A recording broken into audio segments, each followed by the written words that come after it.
Сіз өзіңізге, мен бұны ешқашан істемеймін деп қанша рет қайталадыңыз. Соған қарамастан сіз тағы да торт жейсіз, тіпті бұны енді істемеске өзіңіз уәде берген сол күн бітпей жатып-ақ тағы да темекі шегесіз, сізге қымбат адамдарға дөрекі мінез көрсетесіз, тағы басқалар.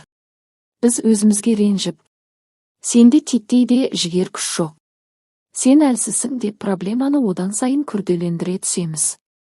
Бұл өзіміздің иығымызға арқалап жүрген азаптың адам төзгісіз ауыр жүгін одан сайын ауырлата түседі.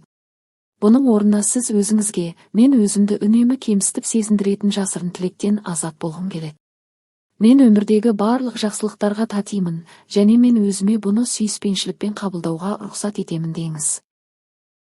Өз танымдарыңызды өзгертсеңіз, сіздің өміріңіз өзгереді. Біздің әрбір ойымызды өзгертуге болады. Егер сізді үнемі қажетсіз ойлар мазаласа, ондай ойларды тоқтатып, оларға жоғал деңіз. Оның орнына сізге сәттілік әкелетін мынадай ойларды қабылдаңыз. Қалай өзгеруге болады? Бұның негізінде үш негізгі принцип жатыр: өзгеруге құлықтылық, ақылға бақылау қою, өзіңді және өзгелерді кешіру. Өзгеруге құлықтылық туралы жоғарыда айттық, енді ақылға бақылау қою туралы айтайық. Біздің бәріміз ақылымызға қарағанда әлде қайда зорырақ бір нәрсеміз. Сіз мүмкін өміріңіздегі барлық нәрселерге ақыл жауапты деп ойлайтын шығарсыз. Бірақ бұндай таным сіздің осылай ойлайтындығыңызға ғана негізделген. Сіздің ақылыңыз бұл олайда бұлайда қолдануға болатын қару. Ол әрқашан сіздің қызметіңізде.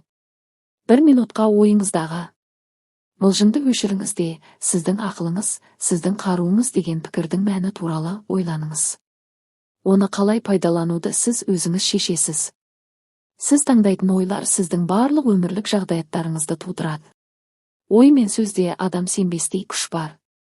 Сіз өзіңіздің ойыңыз бен сөзіңізге бақылау жасаған кезде, сіз бұл күшпенен үйлесімде боласыз.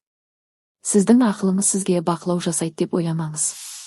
Тіпті керісінше сіз ақылыңызға бақылау жасайсыз.